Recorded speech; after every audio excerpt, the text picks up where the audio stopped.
हो ज्योति? अरे भाई क्या हुआ? अपनी देवयानी मैम को ऑफिस में देखकर ताज्जुब हो रहा है। एनीवेज, तुम अपने रवि सर का अच्छी तरह से ख्याल रख रही हो या नहीं? मैं समझी नहीं मैम। ओ मेरी भोली भाली ज्योति, सब कुछ अच्छी तरह से समझने के बावजूद कुछ भी ना समझने का नाटक अच्छा कर लेती हो तुम। गुड। चलो इस वक्त इस कैबिन से बाहर जाओ, मुझे रवि से इंपॉर्टेंट बात करनी है। जाओ। Excuse me sir.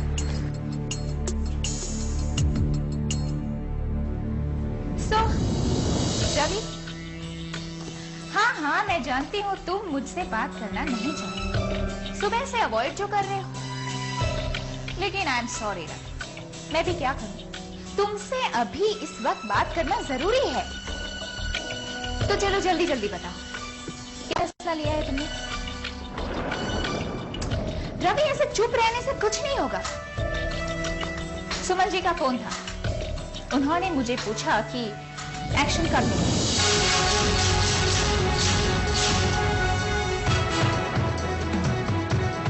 तो ये तो तुम क्या फैसला लेते हो उस पर डिपेंड है ना।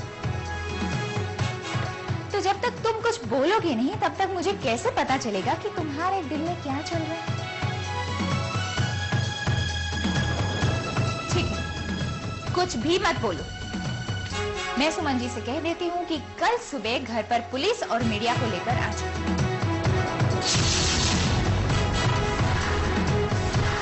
मैं भी घर पहुंचती हूँ। See you there.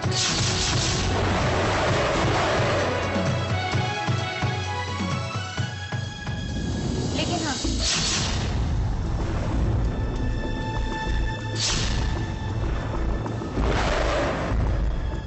ये जो कुछ भी होगा ना, उससे तुम्हें तो कोई फर्क नहीं पड़ेगा, लेकिन बेचारी मम्मी जी, उनके दिल को ठेस जरूर पहुंच सकती है। और क्यों ना पहुंचे, समाज में बनाया हुआ इतना नाम, रुतबा, बरसों से बनाई हुई इतनी इज्जत, अगर एक पल में मिट्टी में मिल गई तो उनको ठेस जरूर पहुंच सकती है। आखिर उनका दिल इतना कमजोर जो है। हाँ, लेकिन खैर, पापा जी भी वहां पर अकेले अकेले बोर हो गए होंगे ना, उन्हें भी तो मम्मी जी का साथ चाहिए, क्यों पापा जी? तो चलो उसका भी बंदोबस्त हो जाएगा। तो मैं सुमन जी को कह देती हूँ कि वो सारी तैयारियां कर लें। अब तो घर पर ही मिलते हैं। Good bye. ठहरो देवेन।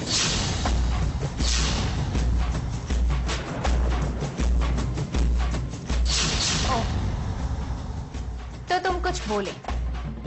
गुड, लगता है तुमने अब फैसला ले लिया है, तो तुम मुझे प्रॉपर्टी का 10% दे रहे है ना? नहीं देवेन, मुझे सोचने का कुछ और वक्त चाहिए। ओह रवि, तुम सोचते बहुत। ठीक है, मैं तुम्हें ये 1 घंटा और दे सकती हूँ, लेकिन इसमें तुम सोच लेना और प्लीज फैसला ले लेना, ठीक है?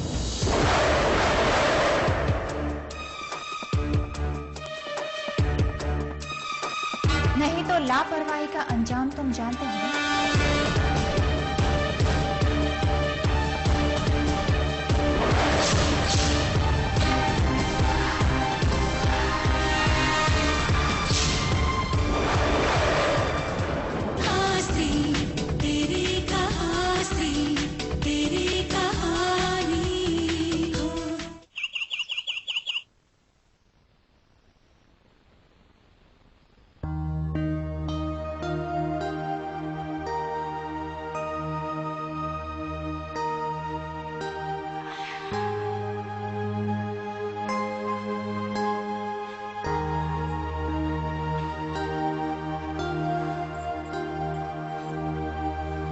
जानते हो लक्की, आज ना मैंने एक आर्टिकल पढ़ा था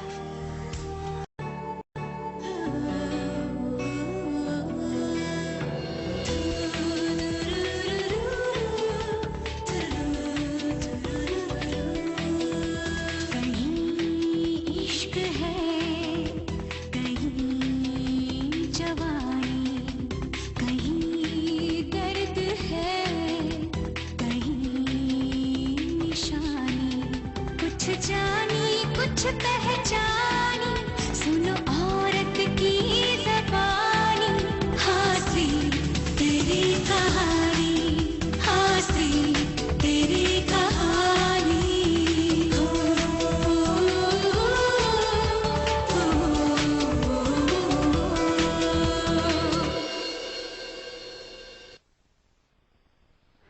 सो कैसी हो ज्योति? अरे भाई क्या हुआ? अपनी देवयानी मैम को ऑफिस में देखकर ताज्जुब हो रहा है। एनीवेज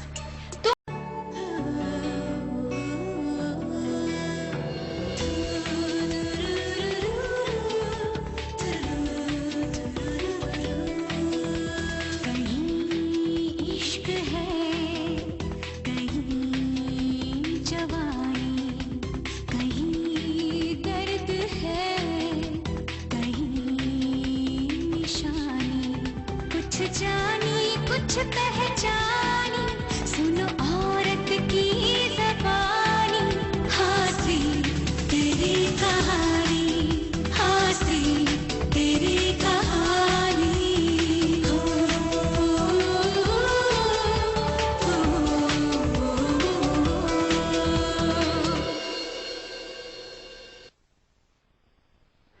सो कैसी हो ज्योति?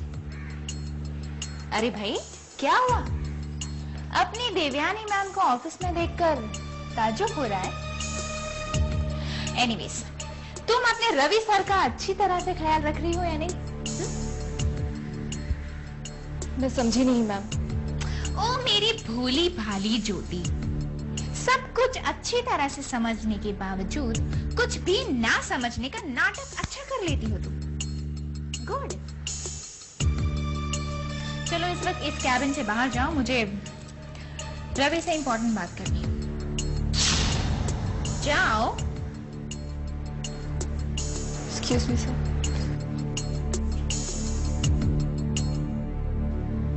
सो रवि, हाँ मैं जानती हूँ तुम मुझसे बात करना नहीं चाहते, सुबह से अवॉइड जो कर रहे हो, लेकिन आई एम सॉरी रवि, मैं भी क्या करूं? तुमसे अभी इस वक्त बात करना जरूरी है। तो चलो जल्दी जल्दी बताओ, क्या फैसला लिया है तुमने? रवि ऐसे चुप रहने से कुछ नहीं होगा। सुमन जी का फोन था, उन्होंने मुझे पूछा कि एक्शन कब लेंगे।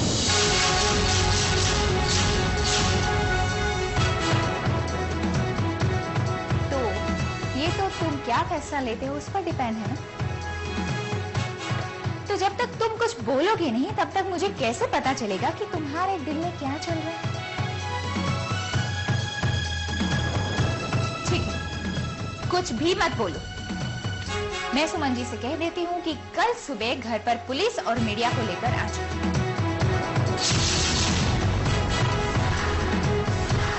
मैं भी घर पहुंचती हूँ। See you there.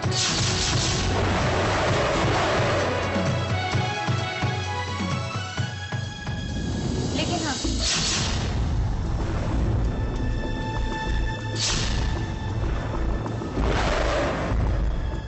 ये जो कुछ भी होगा ना, उससे तुम्हें तो कोई फर्क नहीं पड़ेगा, लेकिन बेचारी मम्मी जी, उनके दिल को ठेस जरूर पहुंच सकती है। और क्यों ना पहुंचे? समाज में बनाया हुआ इतना नाम, रुतबा, बरसों से बनाई हुई इतनी इज्जत, अगर एक पल में मिट्टी में मिल गई तो उनको ठेस जरूर पहुंच सकती है। आखिर उनका दिल इतना कमजोर जो है। हाँ, लेकिन खैर, पापा जी भी वहां पर अकेले अकेले बोर हो गए होंगे ना, उन्हें भी तो मम्मी जी का साथ चाहिए, क्यों पापा जी? तो चलो उसका भी बंदोबस्त हो जाएगा। तो मैं सुमन जी को कह देती हूँ कि वो सारी तैयारियां कर लें। अब तो घर पर ही मिलते हैं। Good bye. ठहरो देवेंद्र,